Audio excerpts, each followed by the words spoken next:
Hi, sorry, that was Scout's Tale. I'm Ms. Collier, and today on the Tortilla Cat Files, we're going to talk about the Boston Massacre. Come here, get out of the way. You're making trouble. Here's Scout. Um, Now I'm distracted, sorry.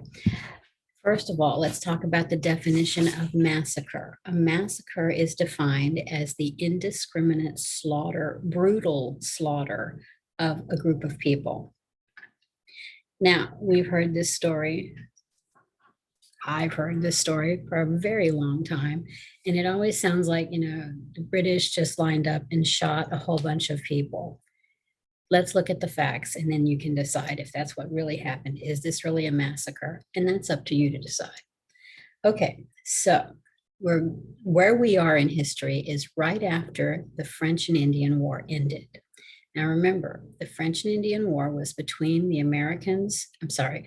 between the British and the French over the Americas. They were trying to decide who was going to get to control because the French had been there for a long time already. They weren't making colonies, but they were hunting and trapping and collecting raw materials and sending them back to France, much like the British were. However, the British were sending groups of people to make colonies and stay there permanently. So there were starting to be problems between the two groups. A lot of the Native American or the indigenous people tribes sided with the French because they weren't staying and trying to take their land. So they were like, we'd rather have these guys than these British who come over here and say, well, this is our land, you get off of it, and everybody's gonna just have to get along like that. You're just gonna have to get along the way we want you to get along. Pardon me. So in the end, at the end of this war, which took about 7 years, the British had been victorious. And so the French lost. Okay, I'm sorry, but you have to get your tail out of the way. Most of the North Americas, the French had lost. They still controlled a little bit of Canada, but not very much. So by 1700, the British had realized how extremely expensive this war had been. And since most of it was fought in North America for the North Americans, they figured they needed to pay for the war effort themselves. And so they started raising taxes on a lot of things. This is where we get the Intolerable Acts, the Stamp Acts, all of that situation, the Townsend Acts, where they taxed sugar, and then the Sugar Act, where they taxed sugar some more. And so the English citizens who live in North America are beginning to be a little upset about this situation. So there are about 2,000 British soldiers still left in North America, and they're being quartered in American homes. Sorry, cats. So on February the 22nd, 1700s, some of the colonists were vandalizing a shop. They do these things to protest the British rule. I'm not saying this was a good plan. This is like, you're allowed to protest, but you're really not allowed to tear other people's stuff up. And the customs official who was in charge of collecting all of the taxes, his name was Ebenezer Richardson, was in his home nearby and saw this going on. And so he opened his window and fired his gun out into the street to try to stop these people from vandalizing a shop. He accidentally, he fired a gun indiscriminately. And, if you don't fire a gun and know where the shot's going to go, you're responsible for it, period. But he shot and killed 11-year-old Christian Cider. This really enraged people. People started getting pretty upset about this. 11-year-old got killed. You can see why people were getting upset. This led to several other skirmishes between the British and the Americans, but there wasn't any major bloodshed. I'm sure that people got bloody noses because if you fight with people, you're going to get bloody somewhere, but nobody got killed, okay? Which takes us up to March the 5th, 1700. On this day, a gentleman named Hugh White, he was a private in the British Army, was on duty alone at the customs house. Now, the customs house was where, when they collected the taxes, that's where they put the money. It was sort of like the bank for the taxes. And so there was lots of money being collected at this point. And all of that money goes into the customs house. Bass is just very ungraceful this morning. Well, I'm sorry. I didn't mean to insult you. So a mob forms around the custom house and they begin insulting Private White. I'm sure they were calling him things like lobsterback, because remember, the British all wore red coats. I'm sure they were calling him a lot of other things that I don't know what they were calling him, and probably don't need to say in this broadcast, but they were insulting him, telling his mama wore army boots, and who knows what else. He has to just stand there and take it because he's on duty. But at some point, he got angry enough that he actually took his rifle with his bayonet. Remember, the bayonet's that long knife attachment that goes on the end of the rifle, and he smacked somebody with his bayonet. He didn't stab them with it. He just hit them with it, which is bad enough, but he didn't stab them. He wasn't trying to kill this person. He was just trying to back them off and make them leave him alone. The mob got really upset by this, and they started throwing snowballs and rocks and big chunks of ice. Scout's joining us again. She's in charge of supervision this morning, apparently, at Private White, and things just started escalating. At this point, somebody ran and rang all the bells that were the fire alarm in town. And remember, everything in town is mostly made out of wood. And so if there's a fire, and the buildings are usually pretty close together. And so if there's a fire, there's not a regular fire department at this point, I don't believe, but they would ring these bells, and all of the men in town would come out and help carry buckets and throw buckets of water onto the fire, because if that thing spreads, it can burn the whole town. And it may not be your building that's burning down right now, but if you don't get that fire put out, it may be your building that's burning down, and nobody wants that. So they would all turn out and help throw buckets and carry buckets and deal with fire. So the ringing of this bell brings most of the men in that can hear it out into the streets. And so now we've got a really big situation. There's one British soldier and this big mob of guys, and most of them are not happy. So at some point, he sends, Private White sends for reinforcements. Now, I don't know how he sends for reinforcements. That's all I can find anywhere, is he sends for reinforcements. But he didn't have a phone. He didn't have a telegraph. He didn't have any way of communicating with people that I know of. Maybe there was somebody that he knew in the crowd that he got to go and tell the other soldiers, hey, look, dude, I need help. We got trouble over here. Otherwise, I don't know how he sent for reinforcements, because he's by himself. But anyway, somehow or other, he sent for reinforcements, and Captain Thomas Preston and some other soldiers, and I can't really find how many anywhere, but an attachment of soldiers arrived on the scene and took up positions around the customs house building. The colonists got even more angry about this, and so they started attacking these soldiers and hitting them with clubs and sticks. The soldiers are still standing there, just holding their position. But at some point, somebody panicked and somebody fired a shot. It's always been the assumption that it was the British that fired the first shot, but we don't actually know. But more than likely it was, because we know they were armed, and we don't know for sure that any of the colonists in the mob had guns, but we know the British soldiers had guns. So somebody fired a shot, and then the command was given to fire. And after that, all of the British soldiers fired. Now, remember what the guns were like at this point. They got one shot. Then you had to stop and reload, and you had to get a patch that was like a piece of some kind of material. You had to put it on the top of your rifle. You had to put a rifle ball on top of that, and powder, I think, goes in there too. Not sure about that. I've never actually fired one of these guns. But then you had to take a ramrod and ram it down to the bottom and pack it down there real good. The powder went in first, and then you had to put the patch and the ball on top of that and pack it down. And then you could fire. And at best, it took almost a minute to reload one of these guns. So once you fired, you were done. So that's why if you see pictures of old pictures of pirates, real pirates, not Jack Sparrow, but real pirates, they'd always have lots of guns hanging around their neck on like ropes or strings or something.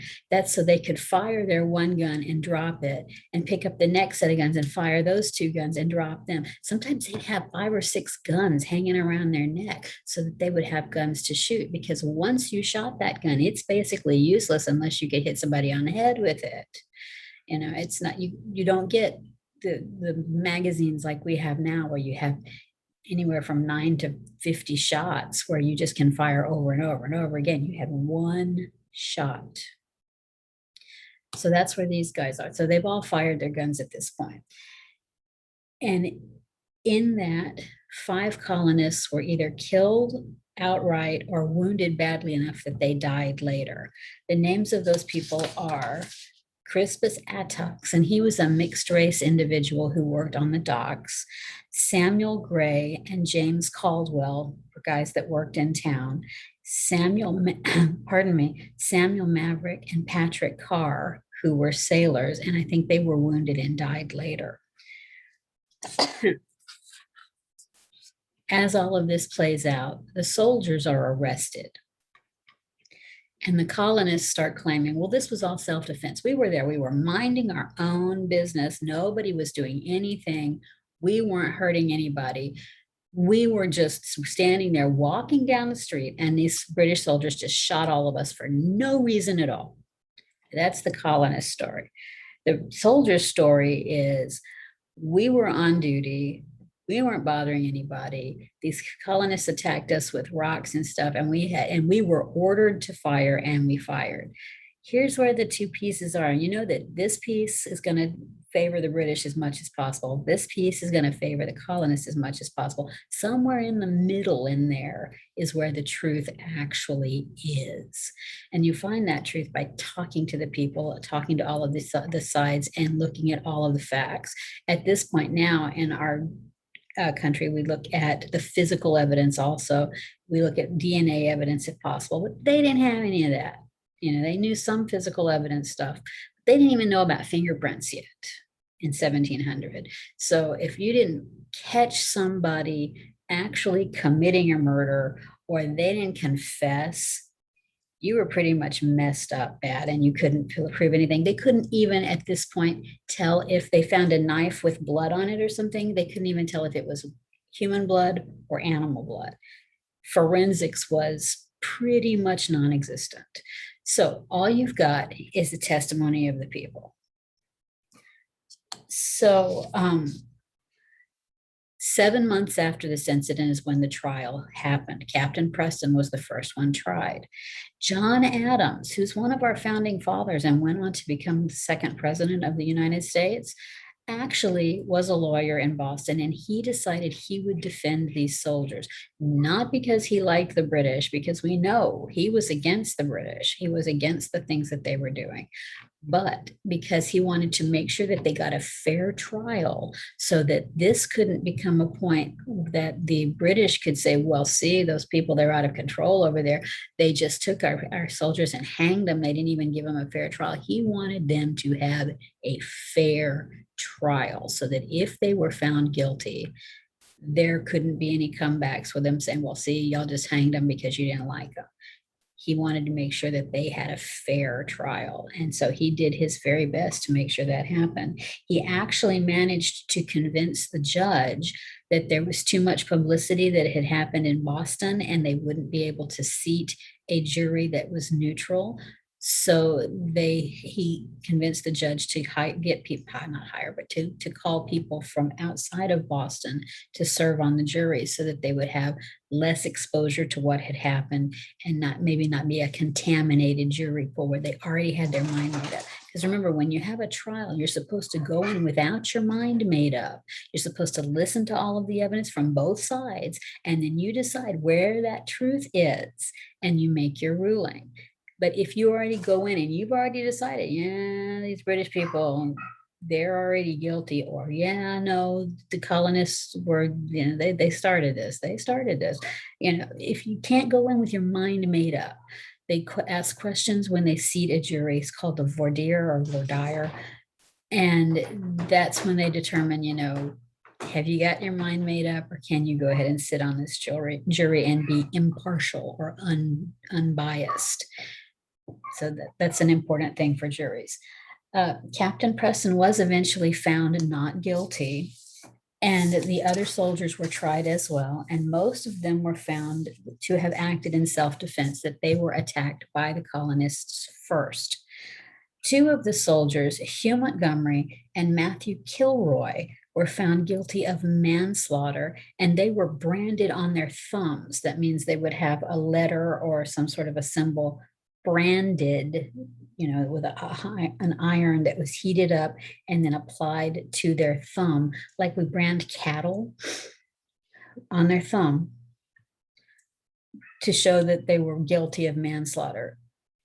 They had some punishments that went on in England and in all of the world at this time that to us are fairly horrific. But this was one of them. And this was considered one of the more minor ones. Okay, yeah, your thumb's going to hurt for a while, but you're still going to be able to use it probably. We're not cutting it off. We're not branding you on your face. We're not cutting off your ear. We're not cutting off your nose. All of these were things that could be used as a punishment for a particular crime, which is just horrifying. So the outcomes of the Boston Massacre were that this helped to increase tensions between the colonists and the British. Things were already not great. This ramps them up a little bit more. This also is before the Boston Tea Party, which we've talked about as well. It's before the First Continental Congress, and it helps propel all of the situation into all of these other things. So that, this is just where the ball really starts to roll, and it just starts picking up speed as it goes. Paul Revere, who you've heard of as the guy that rode to warn that the British were coming. He was a silversmith. That means he was a man who worked in making silver plates and tea sets and various things. And he was also an engraver, which means he was someone who could put a picture onto metal. That's what engraving is. He engraved a scene showing the Boston Massacre, which became a famous scene. But the best, for me, the best summation, the best wrapping up of the whole thing is a statement that Captain Preston made. He said, talking about all of the people involved in this, and I'm going to look at it so I can read it to you exactly. None of them was a hero. The victims were troublemakers who got more than they deserved. But the soldiers were professionals who shouldn't have panicked. The whole thing should not have happened. That's his quote. To me, that's the best summation. You've got these guys out there that are kind of cold stirring around, and they didn't intend to get shot. The British soldiers probably didn't go out there that night planning on shooting anybody, but the situation got out of hand, as so often happens, and things went badly, and then people died. Now, it's up to you. Is this a massacre, or is this just an incident that happened? It's always going to be known as the Boston Massacre. But what do you think? Does this count as a massacre? Think about that. If you liked today's episode, please like it and share it. Subscribe to the channel if you would like to. If you have anything that you would like me to talk about, please make a comment down there, or you can email me at tortillacatfiles@gmail.com. Thank you for joining me today. We'll see you next time.